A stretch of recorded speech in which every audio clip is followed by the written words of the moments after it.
Hello. I'm going to be very low-tech, no PowerPoint at all. Before I start, though, I'm sure others will do this, and I'm sure it will happen at the end, but I just want to very much thank Shuja for organising this event and allowing us to be here and talk to you. Without his energy and enthusiasm and his charm, I don't think this would have been possible. So thank you very much indeed, Shuja. The second thing I should make completely clear is I'm a bit of a cuckoo in this particular nest. I am not a medic. Right? I was going to be a medic. I had a place to study medicine, but turned it down. My mother wept when I told her I was turning down my place in medicine, but I think it's a very good thing I did, because I have a very simple philosophy, which is that insides belong on the inside. Whenever I see a television program and they show me an operation, I can't look at it. So instead of studying gruesome things like that, I became a psychologist, and I study intergroup relations, and I study prejudice and hatred and genocide, and I study riots as well. Happy things. And for 40 years now, I've been studying crowds. I started doing my PhD in 1978. In 1980, I was in Bristol when the St. Paul's riot broke out. At the moment, we have a project looking at the spread of violence in the 2011 riots. And the interesting thing about that, which I think is relevant to what I want to say today, is that when people think of crowds, they tend to think of negative things. They think of violence, they think of mayhem, they think of riots. If you think of football crowds, you think of football violence. But actually, the arrest rate in football crowds is 0.0035%. If you took those self-same demographics, put them in the town centre, you'd probably have more arrests. But the danger is that we're only concerned when there's violence. We only see crowds when they're violent. If there's a big crowd of 100,000 people and 100 are involved in violence, you know who's going to be on the telly the next day. So if you only see crowds when they're violent, you begin to make that equation, crowds and violence, and you misunderstand the phenomenon entirely. Now, I want to argue there is something similar in mass gatherings, in that yes, you can look at the infections. You can look at the problems of heat. You can look at the problems of not drinking enough water. You can look at heart disease and so on. You can concentrate on that, and yes, there may be particular dangers. But if you only look at those, and you don't look at the vast majority of people who don't fall sick, who don't have heart attacks, who don't have heat stroke, who don't get infectious diseases, you get a false view of the phenomenon. Now, we stumbled into mass gatherings health almost by mistake. We were studying for about 10 years, since about 2006, we studied the Mela, the Magh Mela, the Ard, the Cum. I was there in 2013, and one of the most incredible experiences of my life was standing on a hill near the Sangam, the confluence of the rivers, and around me was something like 25 million people, 5 times the population of my country, Scotland. Quite an incredible experience. And the Mela, well, the Mela is a cacophony. 24 hours a day, we measured this, 24 hours a day, it is at noise levels, because there are multiple blaring sound systems, which according to WHO guidelines should cause you distress after 45 minutes. You're in that for a month if you're one of the pilgrims, the Kaltvasis. It's intensely crowded, and all the traditional literature tells you crowding is bad for you, crowding stresses you, crowding is bad for your well-being. And we've had mention of the problems of that many people and not that developed a sewage system. I mean, I tell you, I've been in the Ganges, and when things float past your ankles, my advice is don't ask what they are. And the point is that by all the canons of mainstream research, either psychological or medical, you would have thought this thing should be bloody awful for you, should make you ill, should make you stressed, should diminish your well-being. The Kaltvasis, most of whom who are elderly, they bathe 3 times a day. They get up before dawn, in the dark, in the middle of the winter, go into virtually freezing water, right? Frail, elderly people. This, you would have thought, would kill off quite a lot of them. And what do they say about it? In the middle of this cacophony and these crowds and the cold, they say, it's bliss, they say. They talk about the bathing as something which is a wonderful experience that is cleansing. Right? Their whole experience is transformed because of the meaning of this event. And when you look at their well-being, when we did longitudinal studies of Kaltvasis and non-Kaltvasis before and after the Mela and during, you find overall their well-being is improved. Improved. Despite all this, their well-being is improved. And we looked at the processes, and I'm not saying this is the only process going on, but the process model which works very strongly is being in the Mela gives you a sense of shared identity, gives you a sense of others not as an impediment but as an asset, that they will help you. They are part of a common group with you. And that sense of social support decreases stress. It gives you a sense of mastery in your everyday life, which endures when you go back into your communities. And that lowered stress then feeds into admittedly self-reported, but better physical health and better mental health as well. So the simple message is this. Of course there are bugs there. And of course people get the bugs. But if the bugs don't get you, overall your well-being is increased.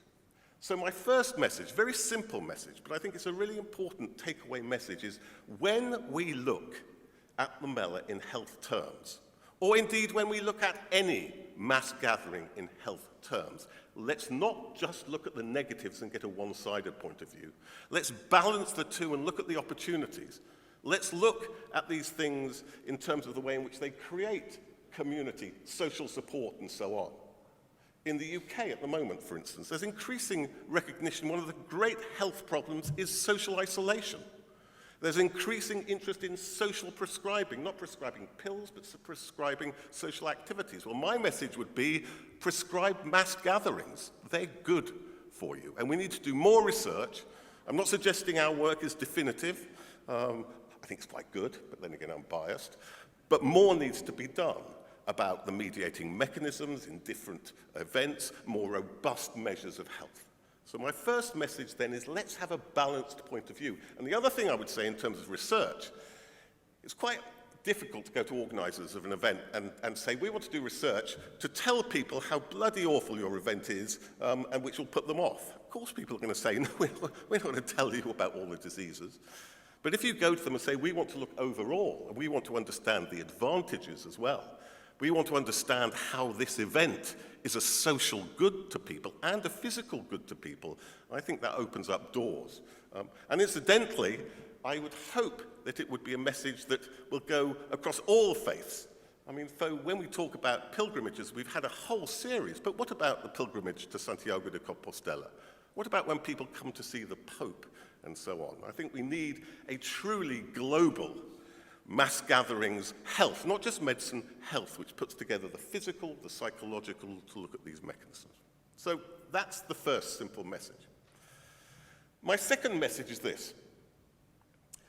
I remember the first time I went to Riyadh, and there was a lot of discussion about what you can do about health in the Hajj.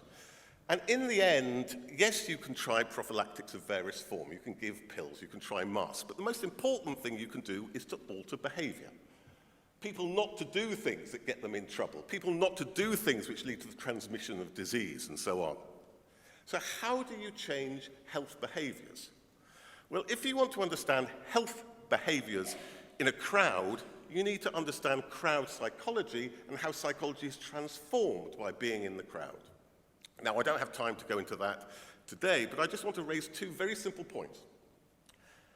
Two transformations that happen when people psychologically enter a crowd are, number one, they stop acting in terms of idiosyncratic individual norms, values, priorities, and start thinking in terms of the group norms. What does it mean to be a Haji? What does it mean to be a Kaltvasi, and so on?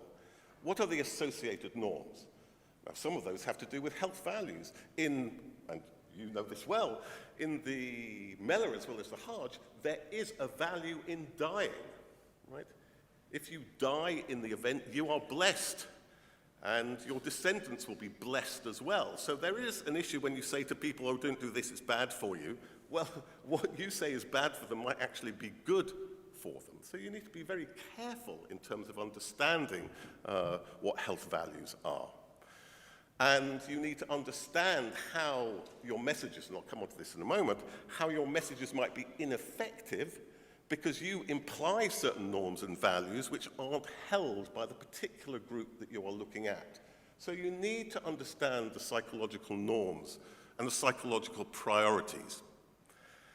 The second transformation that takes place in crowds is precisely because you have a sense of shared identity. And other people are no longer other, they're part of us. It's not I and you and you're external to me, it's us and you're internal to me. It's a sense of intimacy. In groups, people trust each other. People share with each other. People give support to each other. Now, in many ways, that's good. People support each other when they're unwell. But it can have problems as well, because that trust can lead you to unsafe practices. Now, what those unsafe practices are will again depend on the norms of different groups. If you're at Glastonbury, a music festival, it might be that you're a bit too sexually intimate. That's unlikely to happen at the Hajj or at the Mela, but there you might share food, you might share drink, you might share makeup or whatever. So again, you need to understand the psychological transformations of the crowd, both how they work generally and how they play out in different settings. So my second message is, if you want to understand health behaviour, which is central to the issues that we're concerned with, you need to understand the psychology of the crowd in general terms and the way in which that plays out specifically, culturally, in different crowds. And my third point is this, about communication. Because again, if you're going to communicate to people, you need to understand the psychology of communication. And you need to understand how that too is transformed in groups. And you need to understand two things about communications in a group. Number one, the source is critical. We will tend to trust people who we think of as in-group sources. If you tell somebody from the outside, from an outside expert, or from somebody who the crowd thinks has got different values, whatever the message is, it's unlikely to be effective. It's far more effective if it comes from insiders, from religious authorities I'll be one more minute. Religious authorities in a religious gathering. And secondly, the message must be couched in such terms that it is seen as an expression of the group norms. Whoever says it, if you tell people to do something which seems to violate a fundamental group norm, it's not going to be effective. So you've got to have cultural understanding in communication. So my basic pitch then, just to summarize, is threefold. Number one, don't just look at risks, don't see crowds and mass gatherings as a problem, see them as a mass asset, not only because they allow you to develop your health services, that's critical, that's been talked about, absolutely critical, but also because in and of itself, the mass gathering can be good for well-being. Secondly, to understand both how people are likely to behave and how to influence it, you need to understand the psychology of the crowd and how to apply it to specific crowds. And that's what we're going to be discussing in more detail tomorrow from 11 to 1 in the Haldane room at UCL. And I very much hope that some of you might be there and that we will have much more time to continue these conversations.